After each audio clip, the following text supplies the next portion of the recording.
If you've been to a Little League basketball or soccer game recently, there's a good chance you've witnessed the referees and umpires dealing with some out-of-control fans on the sidelines. It's become a job that sometimes puts officials at risk. Joining me with some insight into what's going on is Jim Reynolds. He's a former Major League Baseball umpire who lived in Connecticut and graduated from UConn. Jim, thank you so much for joining us. It's great to be back in Connecticut, even though it's virtual. Well, thank you. This bill that's been talked about over the last few years, it's not going to come to a vote in the legislature this year, but the idea would have been to make sports officials a protected class, to have increased penalties if someone were to assault a sports official. Through your charity, UmpCares, you've talked a lot about this. Why is this so important to you? Well, I think it goes to our communities, especially, in Connecticut. Connecticut's always been a leader in these kind of things, and I'm a little disappointed that it's not coming to a vote again. Like you said, I've kind of tracked this from where I live in Arizona. I've been part of the discussion, at least on the official side.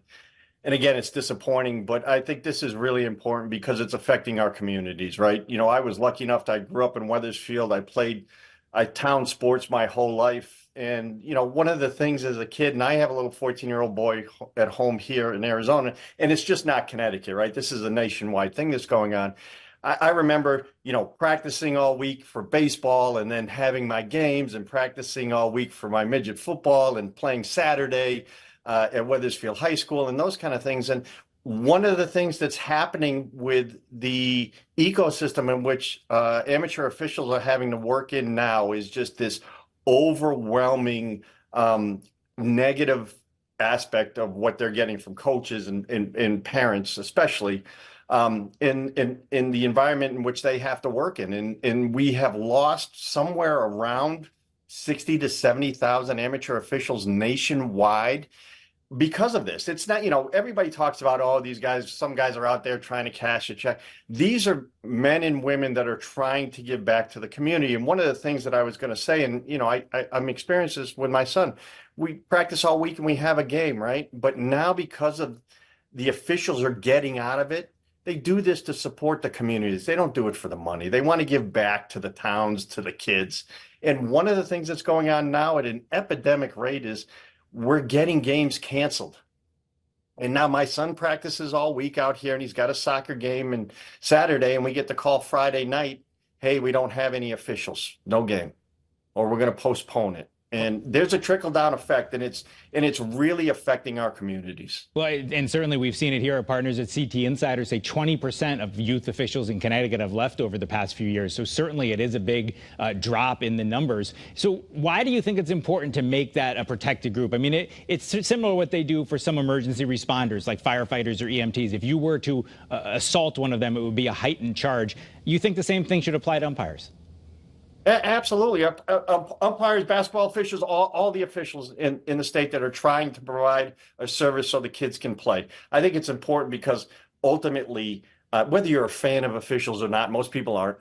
I promise you, my sisters come to my baseball games when I was in Fenway and Yankee Stadium, and they boo me just like everybody else.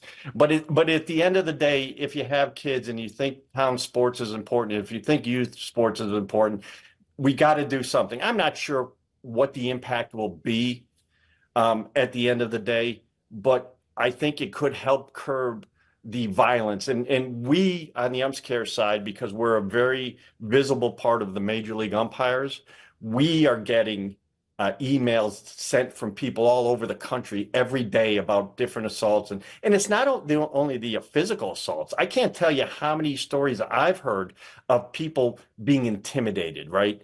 I'm going to get you. They follow them from the backstop to their car. And all of that stuff needs to be addressed, or we're going to lose sports officials throughout this country in every sport. Well, and I told you I used to umpire when I was younger, and I've certainly had conversations with angry people in the parking lot, and it is unsettling for sure. I want to talk a little bit about you. We have less than 2 minutes left. You're a UConn grad, and the story of how you ended up umpiring is fantastic. I didn't know until today you had been a WFSB sports intern, but your roommate was Dan Iasonia, and the two of you both ended up being Major League umpires. Just tell us your story real quick, Jim. Yeah, my story real quick is I went to the University of Connecticut. They had a one-credit umpire program. It was the way that Coach Andy Baylock, a legend up at UConn, got officiating for his fall games and his JV program. So that's how we started, both Danny and I. We had met. We didn't know each other until college. We played against each other. He went to St. Joe's. I went to South Catholic. We played in the same conference. We had a fire drill our first year. He had his jacket on. I had my jacket on. We got to talk, and he was telling me about the umpire stuff. I'm like, yeah, I don't want to do it. My first love was really, I wanted to be in sportscast journalism. That was my major. I had a really good opportunity at WFSB to possibly have a job there after I came back, after I graduated. And I told them, hey, I'm going to chase this umpire dream. And they were like, yeah. I said, it's not going to work out. There's 450 kids go to umpire school every year. They're going to take 30. I'll be back at the end of January. And I just never came back. But that was my journey. Danny and I went up through the minor leagues together. I retired in 2022 to be home with my family more. Danny's still working. He was a crew chief, I believe, of the 22 World Series. Just a super talented guy, but two Connecticut guys.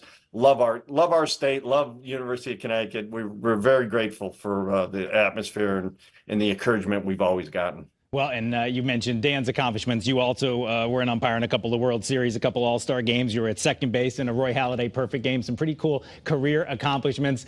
Jim, we appreciate you being here, and you made me laugh when we were preparing for this, talking about why you wanted to join us. You said, I always got yelled at by Derek Jeter, but not by Derek Jeter's parents. And that's what a lot of these umpires are dealing with here. And that's the thing. We as professional umpires are far more protected. We have security, we have unions, we have a league. The parents, these amateur officials in the state don't have that opportunity. Well, so we are all out of time, but we'll see if it passes in the future. We'll keep following it. Jim Reynolds, thank you.